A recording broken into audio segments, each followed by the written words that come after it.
Banyak dari kita menjalani hidup tanpa benar-benar hadir di dalamnya.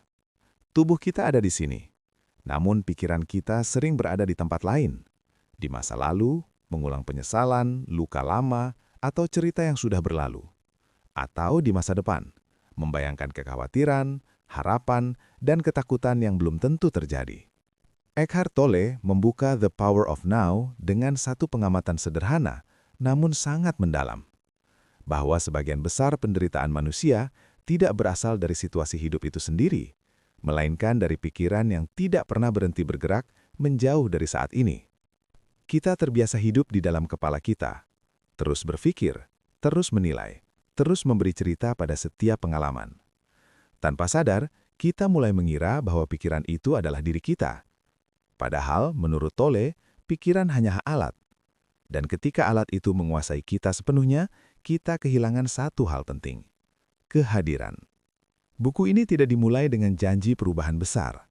Ia juga tidak menawarkan teknik rumit atau pencapaian spiritual tertentu. Sebaliknya, Tolle mengajak kita melakukan sesuatu yang sangat sederhana, namun sering kita lupakan. Berhenti sejenak dan menyadari saat ini. Karena sesungguhnya, hanya ada satu waktu di mana hidup benar-benar terjadi. Bukan kemarin, bukan besok, tetapi sekarang, saat ini. Tolle menyebut bahwa masa lalu dan masa depan adalah konstruksi pikiran. Ia berguna secara praktis, tetapi menjadi sumber penderitaan ketika kita tinggal di dalamnya. Ketika kita terus hidup dalam ingatan atau antisipasi, kita melewatkan hidup itu sendiri. Opening buku ini mengajak kita melihat penderitaan dari sudut pandang yang berbeda, bukan sebagai musuh, melainkan sebagai tanda. Tanda bahwa kita tidak hadir sepenuhnya. Bahwa ada jarak antara kesadaran kita dan pengalaman yang sedang terjadi. Dan di jarak itulah, kecemasan, ketakutan, dan kegelisahan tumbuh. Namun kabar baiknya adalah ini. Saat ini selalu tersedia. Kita tidak perlu mengubah masa lalu. Kita tidak perlu mengendalikan masa depan. Yang dibutuhkan hanyalah kesediaan untuk kembali ke sini. Ke napas yang sedang bergerak, ke tubuh yang sedang duduk, ke suara yang sedang didengar. Opening The Power of Now bukan ajakan untuk melarikan diri dari kehidupan. Ia adalah undangan untuk benar-benar masuk ke dalamnya. Tanpa perlawanan, tanpa cerita berlebihan, tanpa beban waktu. Dan dari kesadaran sederhana inilah, Tolle perlahan membawa kita ke pemahaman yang lebih dalam. Tentang ego, tentang pikiran, dan tentang kebebasan batin yang hanya bisa ditemukan ketika kita benar-benar hadir di saat ini. Bagian 1. Ego dan identifikasi dengan pikiran. Setelah memahami pentingnya kembali ke saat ini, Eckhart Tolle mengajak kita melihat lebih dekat apa yang selama ini menjauhkan kita dari kehadiran. Ia menyebutnya ego. Dalam buku ini, ego bukanlah kepercayaan diri, bukan pula harga diri yang sehat. Ego adalah identifikasi diri dengan pikiran. Saat kita berkata, aku adalah pikiranku, aku adalah ceritaku, aku adalah masa laluku, disitulah ego terbentuk. Ego hidup dari narasi, dari cerita tentang siapa kita, apa yang pernah terjadi, dan apa yang mungkin terjadi nanti. Masalahnya, pikiran tidak pernah diam. Ia terus menilai, membandingkan, mengingat, mengkhawatirkan. Dan ketika kita sepenuhnya teridentifikasi dengan pikiran itu, hidup terasa berat, karena kita tidak pernah benar-benar istirahat. Tolle mengajak kita menyadari satu hal penting, bahwa ada bagian dalam diri kita yang bisa mengamati pikiran. Dan bagian yang mengamati itu bukanlah pikiran itu sendiri. Ketika kita menyadari, aku sedang berpikir, bukan aku adalah pikiranku, sebuah jarak kecil muncul, dan di jarak itulah kesadaran lahir. Ego, menurut Tolle, selalu hidup di waktu psikologis. Ia membutuhkan masa lalu untuk membentuk identitas dan membutuhkan masa depan untuk mencari rasa aman. Karena itu, ego tidak pernah nyaman di saat ini. Saat ini terasa terlalu sederhana, terlalu sunyi, dan bagi ego, kesunyian terasa mengancam. Ego juga hidup dari perlawanan. Ia merasa kuat ketika ada masalah. Ia merasa penting ketika ada konflik. Ia merasa nyata ketika ada sesuatu yang perlu dipertahankan atau diserang. Inilah sebabnya, menurut Tolle, banyak penderitaan dipertahankan tanpa sadar.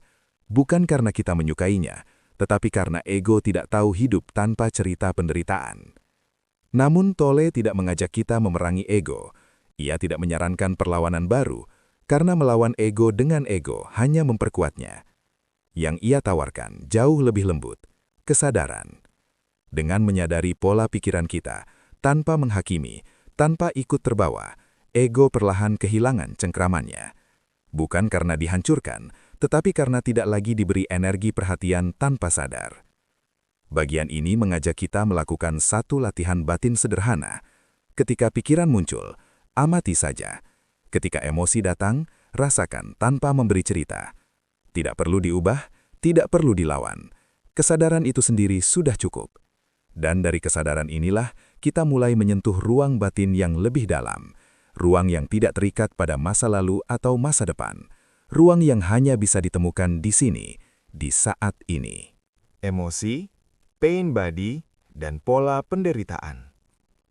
Setelah memahami ego sebagai identifikasi dengan pikiran, Eckhart Tolle mengajak kita melangkah lebih dalam ke wilayah emosi, ke tempat di mana penderitaan seringkali terasa paling nyata.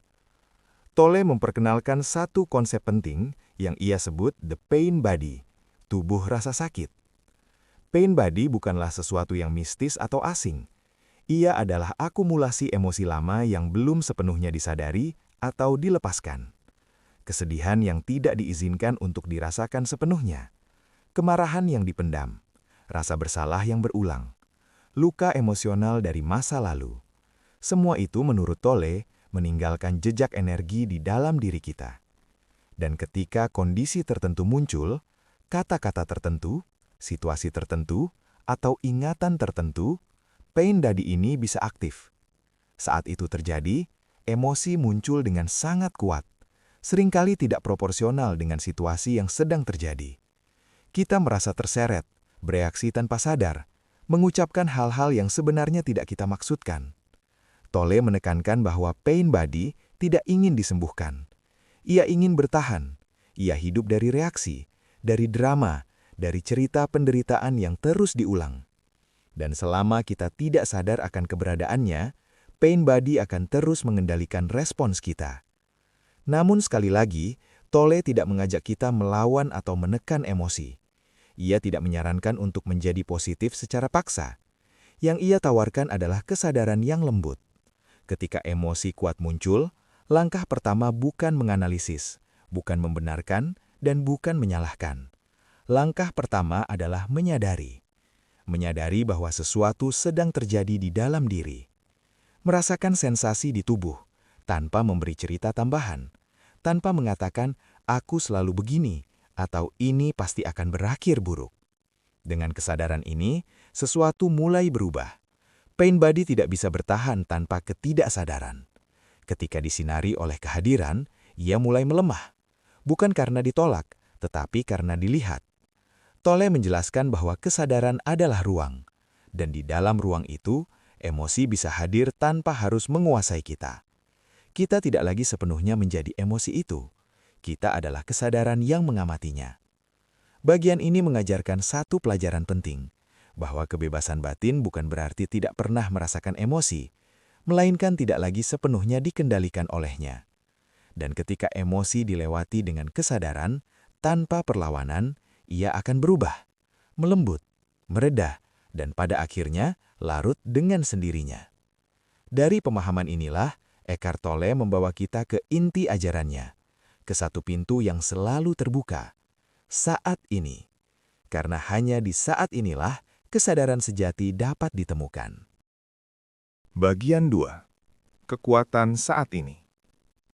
Setelah memahami ego dan pola penderitaan emosional, Eckhart Tolle membawa kita ke pusat dari seluruh ajarannya, saat ini. Bukan sebagai konsep, bukan sebagai gagasan spiritual, tetapi sebagai pengalaman langsung. Tolle mengingatkan kita tentang satu kebenaran sederhana. Tidak pernah ada waktu lain selain sekarang. Masa lalu hanyalah ingatan yang muncul di saat ini. Masa depan hanyalah bayangan pikiran yang juga muncul di saat ini. Namun pikiran kita terus-menerus hidup seolah-olah masa lalu dan masa depan adalah tempat yang nyata. Di sanalah penyesalan tinggal.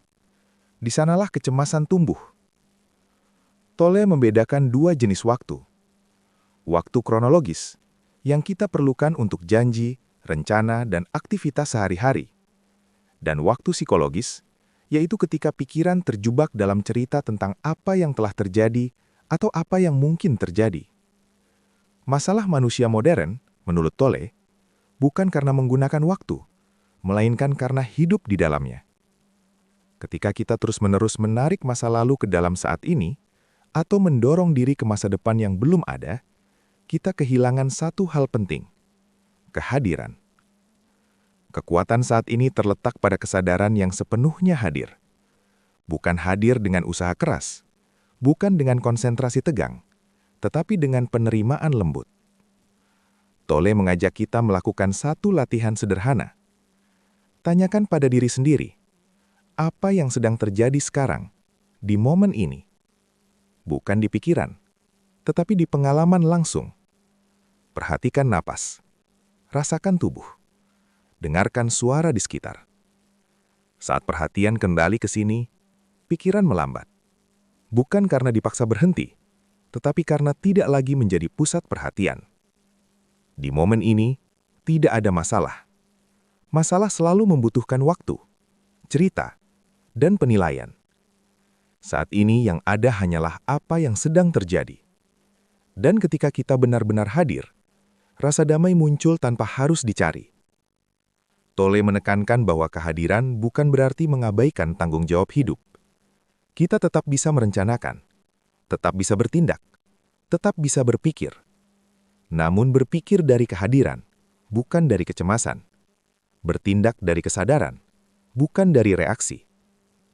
Bagian ini mengajarkan bahwa saat ini bukanlah tujuan akhir. Ia adalah pintu. Pintu menuju kebebasan batin yang tidak bergantung pada kondisi eksternal. Dan pintu itu selalu terbuka. Setiap kali kita bersedia kembali ke sini. Ke napas, ke tubuh, ke kesadaran yang tenang. Dari kekuatan saat inilah transformasi sejati dimulai. Dan dari sinilah Eckhart Tolle mengajak kita melangkah ke pemahaman berikutnya. Tentang penerimaan, tentang non-perlawanan, dan tentang perubahan batin yang terjadi secara alami ketika kita berhenti melawan apa yang sedang ada. Bagian 3. Penerimaan, non-perlawanan, dan transformasi batin. Setelah kembali ke saat ini, Eckhart Tolle mengajak kita melangkah ke sikap batin yang sangat menentukan. Penerimaan. Penerimaan sering disalahpahami sebagai kelemahan, sebagai pasrah, sebagai menyerah.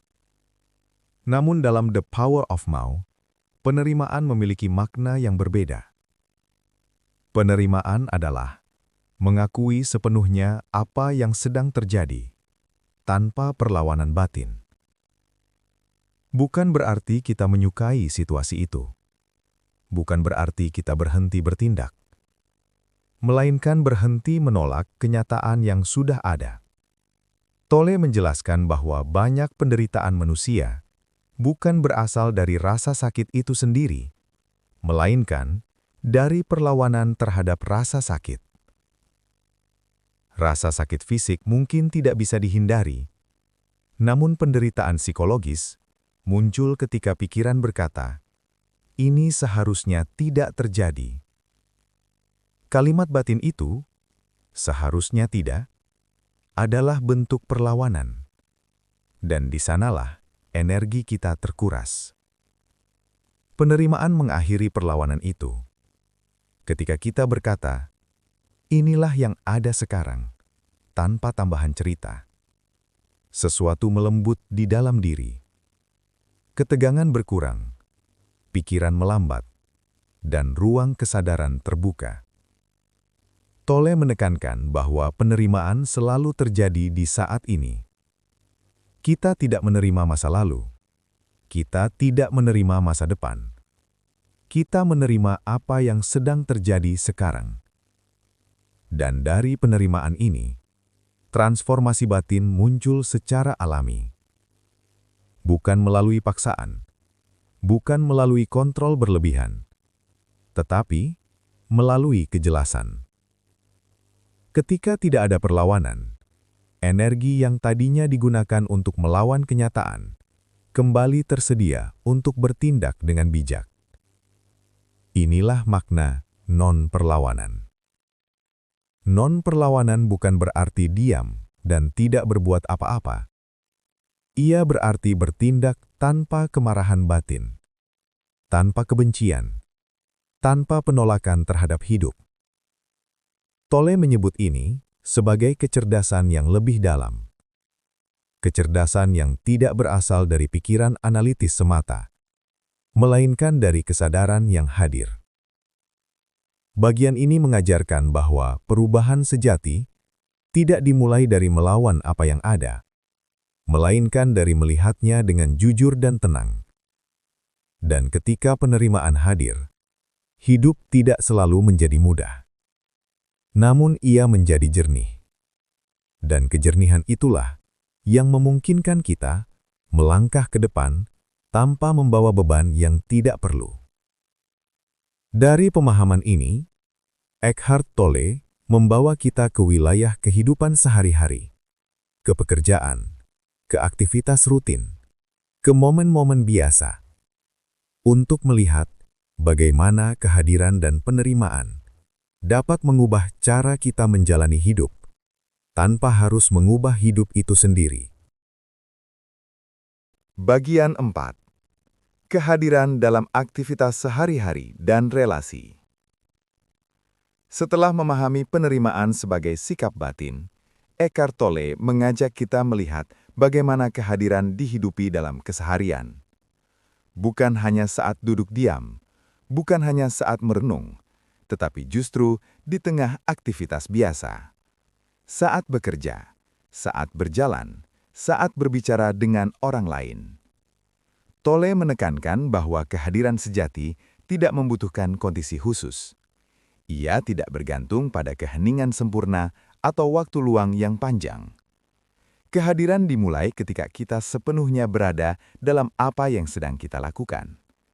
Saat bekerja, kita bekerja. Bukan sambil menolak pekerjaan itu, bukan sambil membayangkan kapan semua ini selesai. Ketika perhatian sepenuhnya hadir, pekerjaan yang sama terasa lebih ringan. Bukan karena bebannya berubah, tetapi karena kita tidak lagi menambahkan perlawanan batin. Tolle juga mengajak kita memperhatikan jeda-jeda kecil. Tarik nafas di antara aktivitas. Rasakan tubuh saat berdiri atau duduk. Biarkan keheningan singkat menjadi bagian dari hari. Kehadiran tidak selalu dramatis. Seringkali ia sangat halus. Bagian ini juga menyoroti relasi. Menurut Tolle, banyak konflik dalam relasi bukan berasal dari perbedaan pendapat, melainkan dari ego yang ingin dipertahankan. Saat kita hadir sepenuhnya dalam percakapan, tanpa sibuk membela diri atau menyerang, sesuatu berubah. Kita benar-benar mendengarkan, bukan hanya menunggu giliran bicara. Relasi menjadi ruang latihan untuk kesadaran. Ketika emosi muncul, kita menyadarinya. Ketika reaksi ingin muncul, kita mengamatinya. Dengan cara ini, relasi tidak lagi menjadi medan konflik, melainkan cermin. Cermin untuk melihat ego, cermin untuk memperdalam kehadiran. Tolle menekankan bahwa cinta sejati bukanlah keterikatan emosional yang berlebihan. Cinta adalah kondisi hadir. Ketika dua orang bertemu dalam kehadiran, tanpa tuntutan ego, hubungan terasa lebih ringan dan lebih jujur. Bagian ini mengingatkan kita bahwa pencerahan bukanlah sesuatu yang terpisah dari hidup biasa. Ia justru terjadi di dalamnya. Di tengah kesibukan, di tengah interaksi, di tengah kehidupan sebagaimana adanya. Dan dari praktik sederhana inilah, kehadiran mulai menjadi cara hidup, bukan sekedar momen sesaat. Dari sini, Eckhart Tolle membawa kita ke pembahasan terakhir, tentang penderitaan, kematian ego, dan pembebasan batin yang muncul ketika kita tidak lagi melekat pada bentuk. Bagian 5. Penderitaan, kematian ego, dan pembebasan. Di bagian ini, Eckhart Tolle mengajak kita melihat penderitaan dari sudut pandang yang berbeda. Bukan sebagai musuh yang harus dihindari, melainkan sebagai penunjuk arah. Tolle menegaskan bahwa penderitaan muncul ketika kita sepenuhnya teridentifikasi dengan bentuk, dengan tubuh, dengan pikiran, dengan cerita tentang diri. Ketika sesuatu mengancam bentuk itu, kehilangan, penolakan, penyakit, atau kegagalan, ego bereaksi dengan ketakutan. Dan dari ketakutan itulah penderitaan psikologis lahir. Namun Tolle menunjukkan bahwa penderitaan juga memiliki fungsi. Ia memaksa kita berhenti. Ia memecah identifikasi lama. Ia membuka kemungkinan bagi kesadaran yang lebih dalam. Dalam banyak kasus, orang mulai mencari makna sejati bukan ketika hidup nyaman, melainkan ketika hidup runtuh. Tolle menyebut proses ini sebagai kematian ego. Bukan kematian fisik, bukan kehancuran diri, melainkan runtuhnya identifikasi dengan pikiran dan cerita lama. Saat ego melemah, sesuatu yang lebih dalam muncul, kesadaran. Kesadaran yang tidak bergantung pada kondisi eksternal. Kesadaran yang tetap ada bahkan ketika bentuk berubah. Disinilah pembebasan batin terjadi. Bukan karena hidup menjadi sempurna, bukan karena masalah menghilang sepenuhnya, tetapi karena kita tidak lagi dikuasai oleh reaksi batin terhadap masalah. Tolle menekankan bahwa pembebasan tidak berarti tidak pernah merasakan rasa sakit. Ia berarti tidak menambahkan penderitaan di atas rasa sakit. Ketika kita berhenti melawan apa yang terjadi, ketika kita berhenti mengidentifikasi diri dengan cerita penderitaan, beban batin berkurang. Dan di ruang itu, kedamaian muncul. Bagian ini mengajak kita melihat hidup apa adanya. Sementara, berubah, dan tidak sepenuhnya bisa dikendalikan. Namun justru di dalam ketidakpastian itulah kesadaran sejati ditemukan. Kesadaran yang tidak lahir dan tidak mati. Kesadaran yang selalu hadir di balik setiap pengalaman. Dari pemahaman inilah, Eckhart Tolle membawa kita ke penutup buku ini, bukan untuk memberi jawaban akhir, melainkan untuk mengajak kita menjalani hidup sebagai praktik kehadiran dari momen ke momen. Penutup.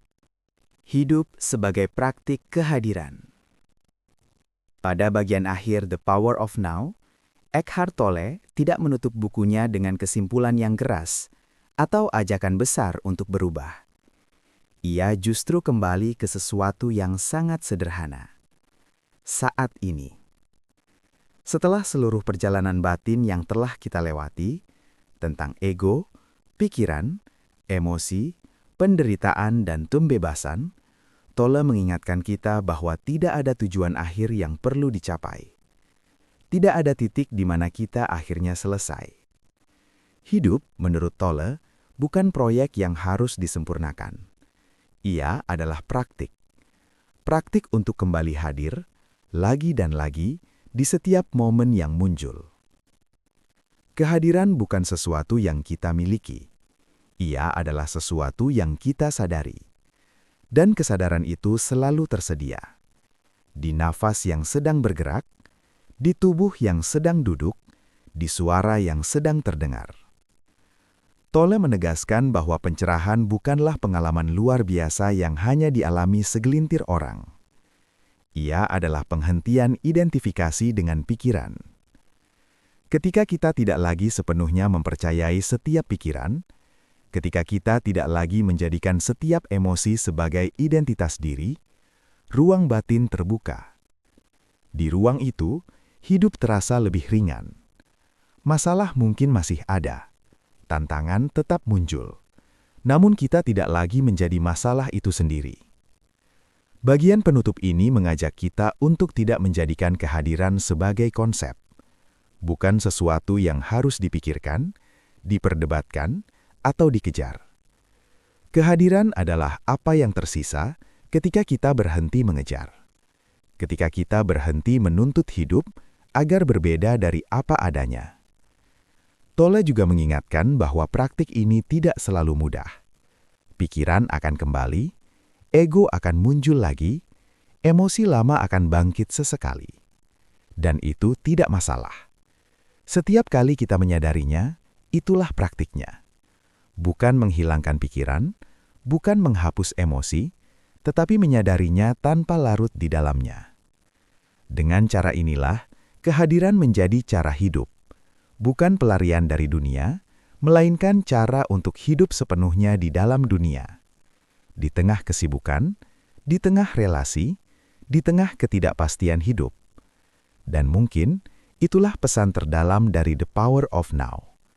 Bahwa kedamaian tidak ditemukan di masa depan, tidak juga di masa lalu.